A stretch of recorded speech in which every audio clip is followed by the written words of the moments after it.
ऊंची दुकान फीके पकवान, ऊंची दुकान फीके पकवान, सोमैसी बेमान फिर भी मेरा देशमान।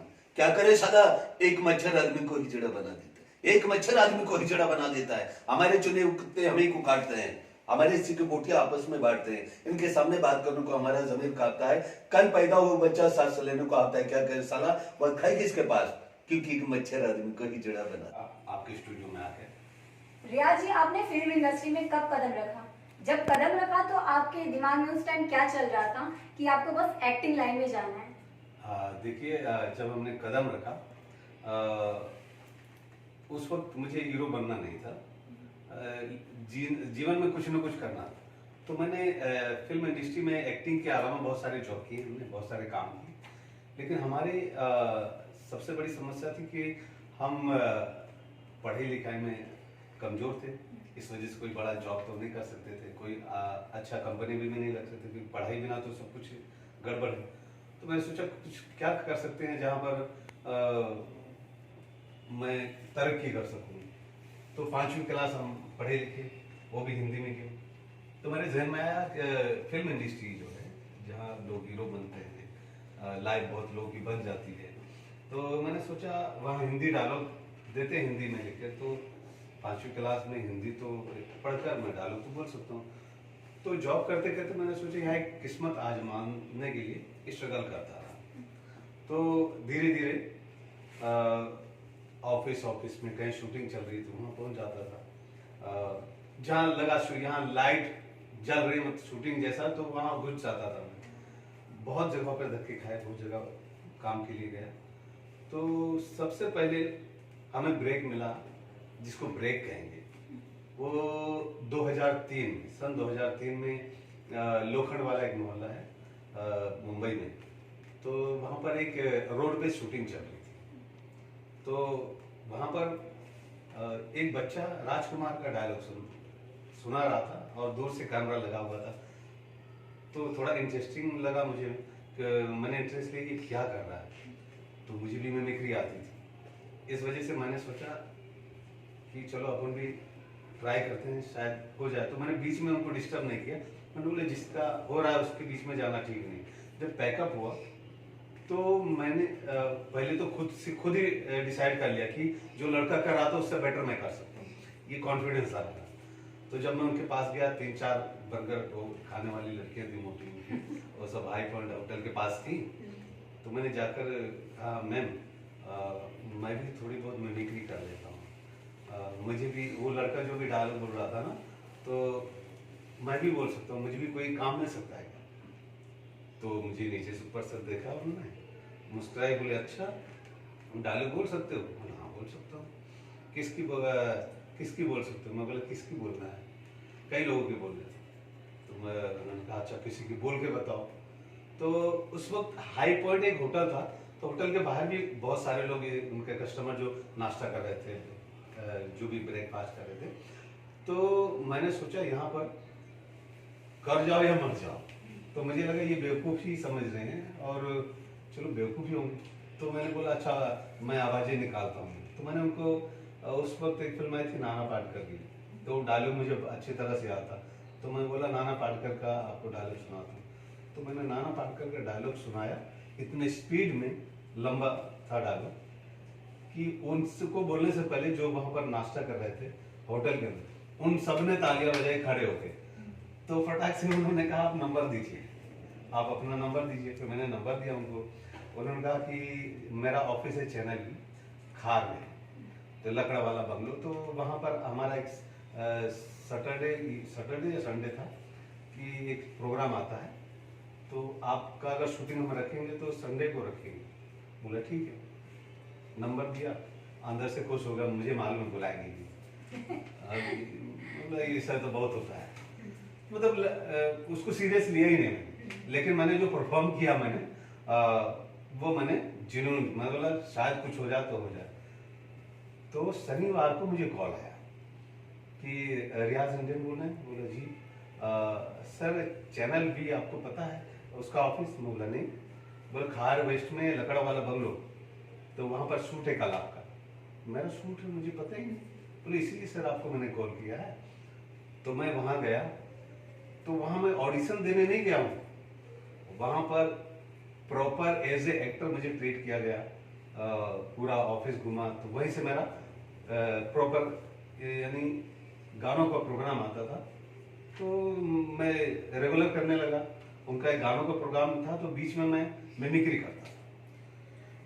आपने सबसे पहले कौन से सीरियल या कौन सी मूवी में काम किया है, उसके सफर के बारे में बताएं। 2002 में हमने एक फिल्म की थी। फिल्म बहुत छोटी थी, लेकिन मेरे हिसाब से बहुत बड़ी बात थी, क्योंकि उस टाइम टीवी सीरियल छोड़ो, एक फिल्म थी वो, क्योंकि रिलीज होती थी पर सिनेमा हॉल में, प्रॉपर फिल्म ही थी। फिल्म का नाम था नाइट लवर। तो किसी दोस्त ने मिलवाया डायरेक्टर से, ये बड़ा अच्छा है, एक्टिंग करते हैं, कोई छोटा मोटा दे दो। तो मैं गया, तो बोले एक्टिंग कर लोगे? बोला सब कर देंगे। तो बोले कि ठीक है, लेकिन कुछ कॉमेडी सीन ना एक है वो, लेकिन लिखना आपको खुद पड़ेगा। अच्छा, मैं राइटिंग करता नहीं था। बोला ठीक है सर, लिख लेंगे। तो बोला फिर ठीक है। तो उनके टीम के साथ मैं भी शूट पे गया, जबकि एक ही सीन के लिए उन्होंने बुलाया था। अब उन्होंने कहा कि भैया आपको अभी 1 घंटे बाद आपका सीन लगेगा, ये चाय का बाकड़ा है, ऐसा है, आप सीन सोच लो, आपके साथ एक और बंदा है। तो उस फिल्म में मैं एक कैरेक्टर जो था, एक और बंदा था, तो बेवड़ा कैरेक्टर था।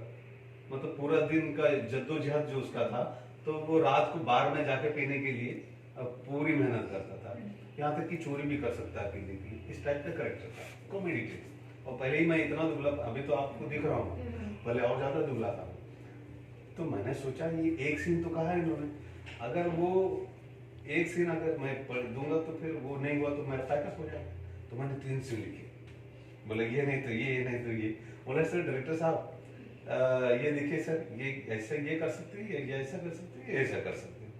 उन्होंने पढ़ा, अच्छा तीनों करेंगे तीनों करेंगे तीनों। तो इस तरह का उस फिल्म में, जिस फिल्म में मैं एक सीन के लिए गया था, उसमें करीब 9 से 10 सीन था।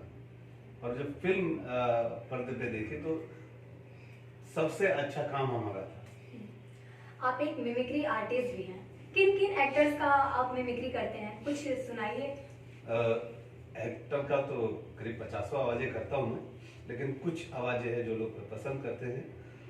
जैसे नाना पाटेकर साहब की शुरुआत की थी हमने, कहीं भी स्टेज पे नाना से शुरुआत करता हूँ। तो एक उनका बड़ा अच्छा एक फिल्म आई थी जिसमें वो गाना गाते हैं। ठीक, आप अभी बोलेंगे नहीं, सिंगल का हम करा लेंगे उसको। अगला अच्छा, सवाल ले लो। हाँ, ठीक है, अगला सवाल ले लो। हाँ, तो थोड़ा सा हाँ, वो अलग में सिंगल लूंगा उसे, ये इंटरेक्ट करते हुए। बहुत ही अच्छी मिमिक्री की। जी, थैंक तो यू। जो हमारा अगला क्वेश्चन है, लखनऊ में आप अभी मौजूद हैं, आए हैं, इसका क्या रीजन है? रीजन ये है कि बहुत दिनों से मैं मुस्कुराया नहीं था। लोग कहते हैं लखनऊ आओ तो मुस्कुराओ, टैगलाइन है। तो वो भी था। और ये सिटी भी हमारा फेवरेट सिटी है। और खास बात ये थी कि एक फिल्म, बहुत बेहतरीन फिल्म मिली मुझे, जिसका नाम है प्रेम तपस्या। तो उस फिल्म की शूटिंग के लिए आया था। ये फिल्म लखनऊ में शूट हुआ है और सीतापुर के गांव है पैसिया गाँव, तो पूरी कंप्लीट हो गई ये फिल्म, इसलिए आया था। और बहुत अच्छी फिल्म बनी है, भोजपुरी फिल्म है। और ऐसा मेरी पहली फिल्म नहीं है, इससे पहले हमने 10 साल पहले मैंने 4-5 फिल्में की थी। भोजपुरिया दरोगा, वाह खिलाड़ी वाह, गंगा तोरे देश में, लागी ऐसी लगन, प्यार जब केहू से हो जाला, इस तरह से कई फिल्में की थी। फिर मैंने छोड़ दिया था, क्योंकि मेरे हिसाब से जैसा मुझे चाहिए वैसी कोई कहानी नहीं मिल रही थी। तो बहुत दिनों के बाद इसके राइटर जो हैं और डायरेक्टर मनोज हंसराज जी हैं, तो उन्होंने एक सब्जेक्ट सुनाया और पुराने मित्र भी हैं। बोले रियाज भाई आपको देखकर ही मैंने ये कैरेक्टर लिखा है। तो बहुत अच्छा वो फिल्म के बीच में कॉमेडी ट्रैक है। एक लड़की मतलब एक जो हीरो का घर है, तो हम लोग नौकर हैं, 2 नौकर हैं, एक लड़की और 2 लड़के। एक का नाम है भोला, एक का नाम है शंकर। तो शंकर का कैरेक्टर मैं कर रहा हूँ। भोला जो है वो लड़कियों से बहुत दूर भागता है, उसके चिढ़ता है, क्योंकि वो ब्रह्मचारी टाइप का पूजा पाठ वाला है। और मैं जो हूँ शंकर कैरेक्टर है, तो मैं थोड़ा सा फिल्मी भी हूँ। जहाँ कई जगह पर मैंने मिमिक्री में भी स्टाइल की है मैंने, तो फिल्मी हूँ मैं। मेरा चक्कर वो फुल्लो रानी, जो लड़की उसका नाम फुल्लो रानी है, तो मैं उसके चक्कर में रहता हूँ और वो मुझे बेवकूफ बना के उसके चक्कर में रहता है। तो बहुत अच्छा कॉमेडी ट्रैक है। जब भी आएंगे पर्दे पे ना तो एक लगेगा हाँ यार कुछ अलग है। तो इस वजह से फिल्म की पूरी यूनिट बहुत अच्छी थी, सारे कलाकार भी अच्छे थे और सभी कोऑपरेटिव थे। कहा जाता है भोजपुरी फिल्म इंडस्ट्री जो है एक कहीं ना कहीं वल्गैरिटी की तरफ जा रहा है, इस पे आप क्या कहना चाहेंगे? जा रहा है नहीं, जा रहा था।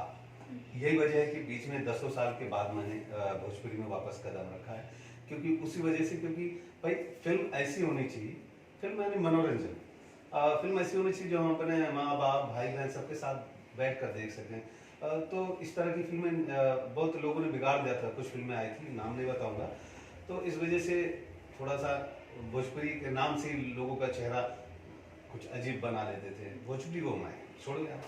तो लेकिन अब कुछ लोग हैं जो भोजपुरी में अच्छे काम कर रहे हैं, सब्जेक्ट भी अच्छे आ रहे हैं और थोड़ा सा लुक भी अच्छा आ रहा है फिल्म का, थोड़ा बजट भी लोग बढ़ाने लगे हैं।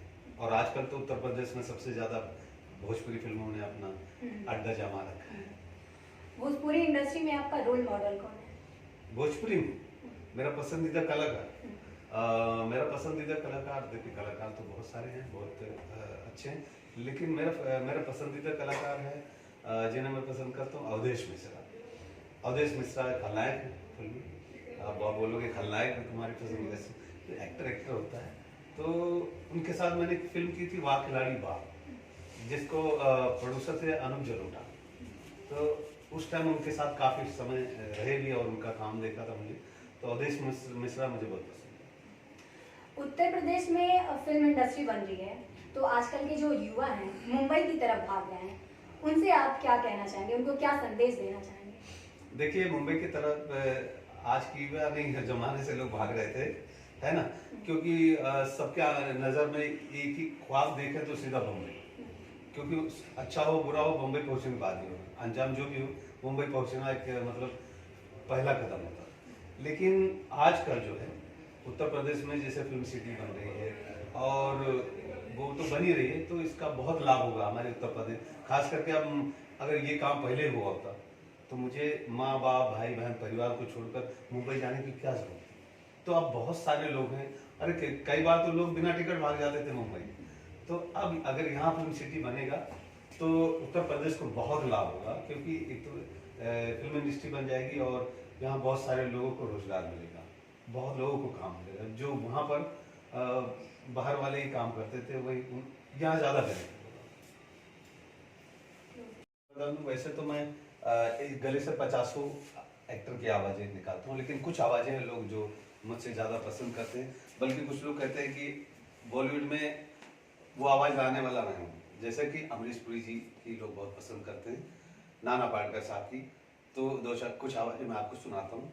नाना पाटेकर साहब की एक फिल्म आई थी जिसका नाम था यशवंत। अब नाना पाटेकर साहब ने उस फिल्म में गाना गाया था। अब आप सोचिए अगर नाना पाटेकर साहब गाना गाएंगे तो वो डायलॉग भी हो जाता है। तो नाना पाटेकर किस तरह से